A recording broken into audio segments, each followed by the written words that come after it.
Welcome back to another edition of WeAreSC's Recruiting Roundup with Scott Schrader. I'm Dylan Brashier, and we're back on Monday with some more important recruiting news. Scott, we just witnessed a crazy Colorado game, but first let's do a little recap. What have you been up to this last week? Yeah, this week on Thursday, I went and saw Hayden Treter, a 6'7", 320-pound.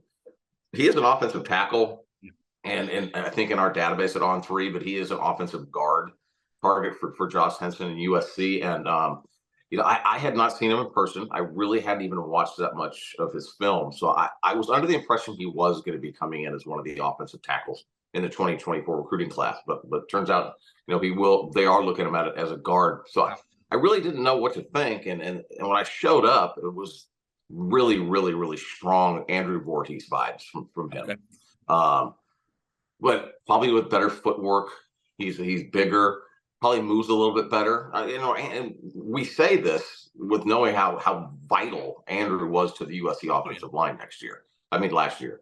So he was an impressive looking prospect for sure. It's 6'7", 320 pounds. He's already physically, ready. Now, I'm not, you can always increase your strength and so on and make that 320 pounds maybe a better weight. But his weight is not bad. He carries his weight really well. So you're not looking at this 6'7", overweight guy. So I left very, very impressed. And he has a 3-star ranking from On3, and based off what I saw from the warmups and the game, he's definitely a 4-star prospect. Wow. Next up, we'll go to some recruiting announcements. We have a 2024 running back commit, Bryan Jackson, who came back from an elbow injury, and this is his second game back. He put up 21 carries for 113 yards and 3 touchdowns. So you can tell he was very happy to get back on the field and do his team really well. So congrats to him. Yeah, and let me add this. This is another guy who is going to get a bump up in the ranking as we go along here. This is, I don't know what his ranking is, but I think we have him as a 3-star running back. Yeah.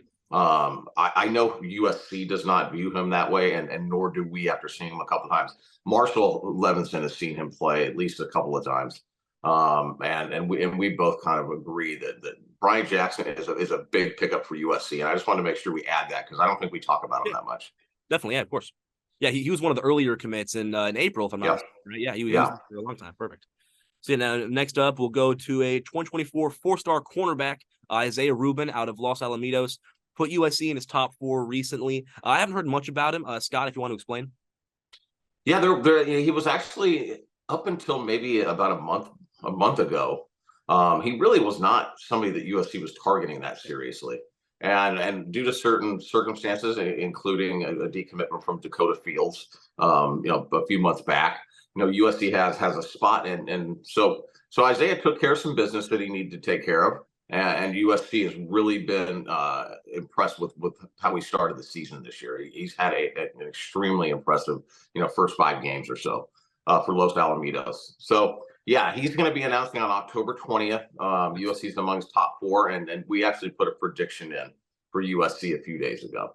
Yeah, for that work, it's all Pac-12 teams, right? It's Oregon, Washington, and Utah, the other 3. Yes. Perfect. So now something to keep an eye out on for. And let's see. So as far as recruiting goes, that's all we got. Jalen Harvey is going to be committing somewhere soon in the next few weeks, so we'll keep an eye on that. But that will transition. Let me add this too. A lot of people will be watching our show anyway. I wouldn't say most USC fans know when Lincoln Riley puts up one of these on Twitter what that signifies, right? And where do those balloons come from? I have no clue. All right. Hopefully everybody else can see them. They're going to think that we're on something here. Yeah. But so Riley put up one of these today. So that signifies a commitment, a verbal commitment from a recruit. So, Rubin, Jalen Harvey, we put a prediction in already for Rubin, and I know USC was feeling good about Jalen Harvey, but stay tuned on this one because we'll have more on this also later in the day today. Oh, wow. Okay, for sure. Perfect. So then we'll transition into the USC Colorado game. A lot of ups, a lot of downs. Scott, you were there. What'd you see? Yeah, well, what I saw was the USC football team entering the stadium at basically dark still, about 10-7.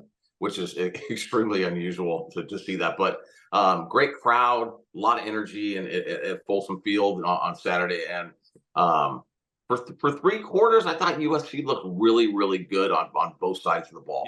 Yeah. There was that end of the first half touchdown where Sanders ran for, I don't know if it was what, 30 yards, 25, 30 yards for a Yeah. touchdown. But overall the defense was really playing well, and USC was scoring fast.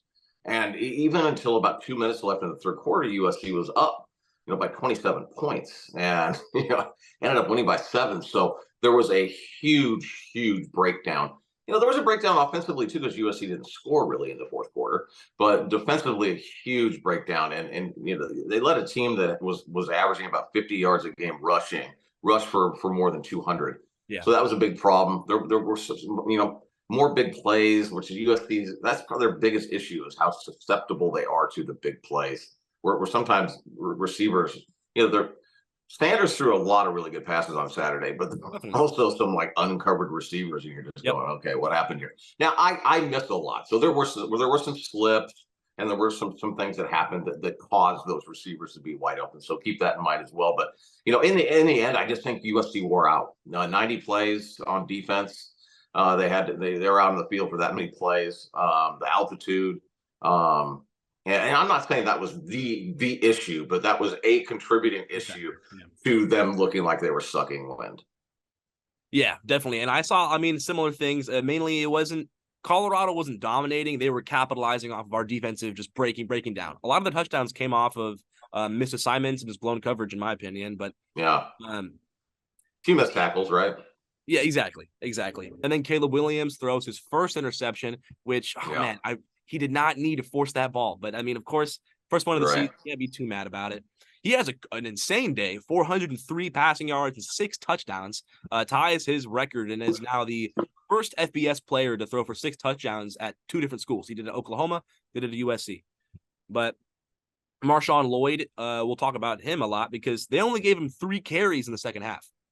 Yeah, that's also a topic in itself, and that when USC is going to be putting up these many points and scoring as fast as they are, and getting 3 touchdown, 27-point leads, milking the clock a little bit more might make sense, because it ended up where USC ended up just having a bunch of 3 and outs or maybe a first down here and there, and so the defense, whether it was because of the defense that USC was playing or the offense scoring really, really fast, that defense was on the field for 90 plays.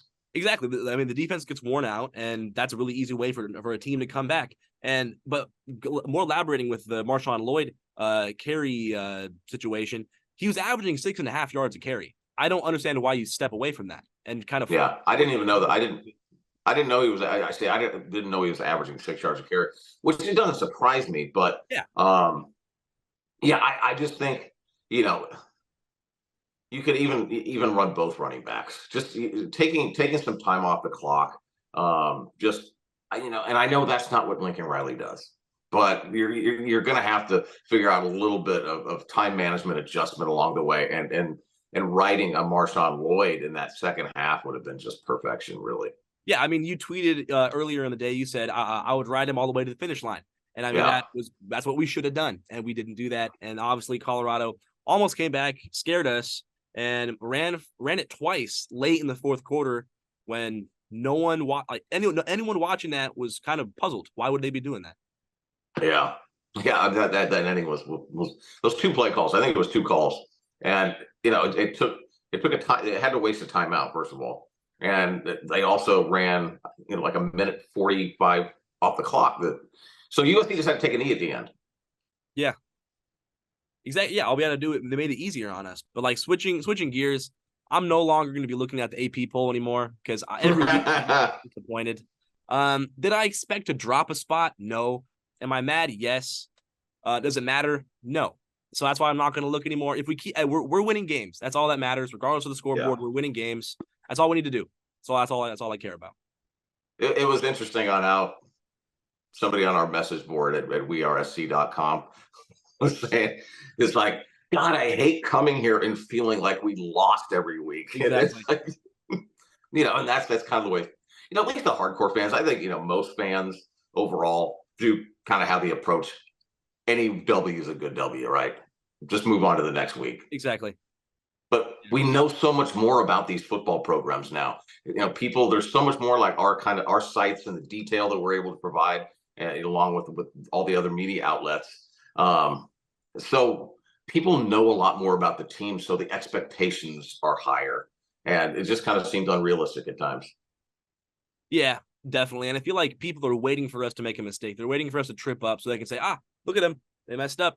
When other teams don't get that same kind of spotlight, like Georgia recently, when their close win against Auburn, Auburn isn't a great football team, like clear Yeah. as day. And they scored a lot less than USC did, of course. But I don't know. Should they still be number one? That's a topic for a different day, I guess. But I feel like every team has those kind of flaws, even not as severe as ours, but they're just kind of waiting for us to fall for sure. Yeah, it's been like this since forever, and that's why the AP poll has a lot of guys that I know personally that don't like USC. So yes, they are going to look at USC, and they are going, and of course, people are paying attention to USC a lot more. You had USC playing a close game at Colorado, Yep, and then you had Washington playing at Arizona, a close game there, but nobody watched that game. So all eyes are on USC. They always have been, and I don't care what anybody says. There's definitely a media bias against USC. There's no other expert, and I'm not saying it's even wrong that USC's ranked where they are, but to keep dropping them after wins, exactly, and not adjust anybody else over there, not so great looking victories is just, to me, just ridiculous. So I'm like you. The AP poll just is so meaningless to me anymore. exactly, perfect. So we covered the Colorado game. We highlighted the Arizona game next weekend, which is going to be a nice matchup. Now we'll head into a new segment, which is the Heisman race, which surprisingly, a lot of the front runners are coming from the Pac-12. We have, of course, reigning Heisman champion Caleb Williams, followed by Michael Penix Jr. And I think Bo Nix is definitely in the conversation, as well as Cam Ward out of Washington State. Scott, do you have anything to add or to any of those players, or add any players to the list? I mean, those are guys that you have to pay attention to. I think you have two out of your first three, I think, are kind of locks to get there. I'm not sure which three that, 2 out of 3 that'll be. I'm very confident one will be Caleb Williams. Yeah. And as it stands right now, I think it'd be very, very difficult to bring a Sanders and not Penix and vice versa.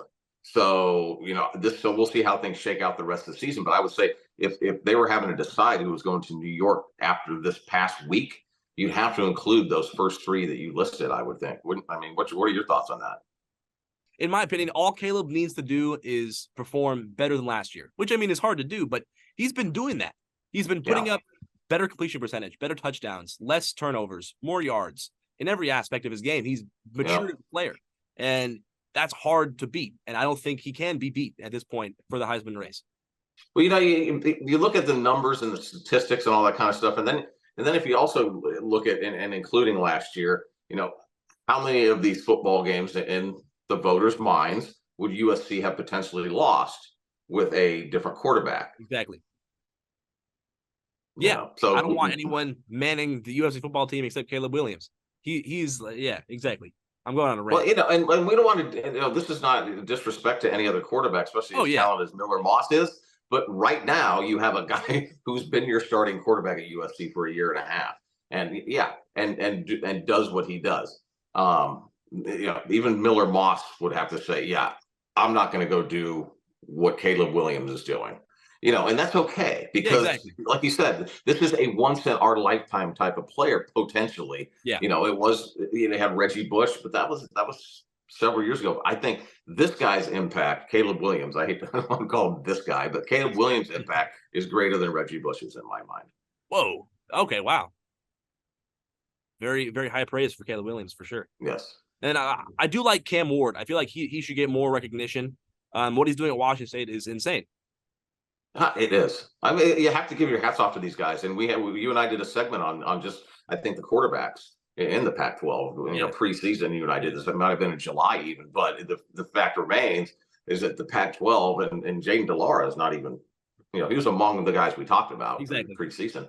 So you're talking about a group of guys that, it's going to take a lot of years before the Pac-12, before a conference like the Pac-12. Yeah. could replicate that, right? Yes, exactly. But also I want to like turn it around. A few years ago, the Pac-12 was the laughing stock of college football. It was USC, everybody else. And USC was also a part of that laughing stock as well. And just in the span of 2-3 years, the Pac-12 was be able to like change that entire dynamic. And now, what are we, like almost the most winning conference in the Power Five conferences? Yeah, yeah. It's sometimes it's almost crazy to think on how fast and how significant things can change. And I was talking to linebacker Victory Johnson, a kid from San Diego that signed with Colorado a year ago.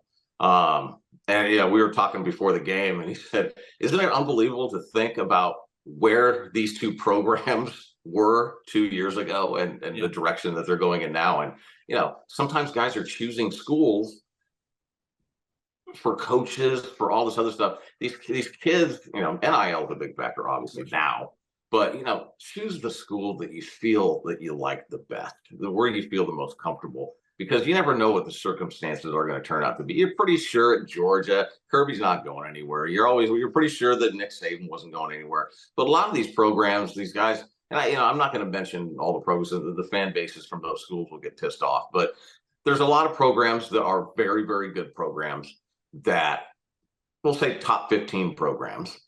They get a new coach every 3 years. Yeah. Sometimes more than that. And so I went on another rant on this topic, but it is unbelievable to think of where USC was a couple of years ago. And the same thing is true though with Colorado.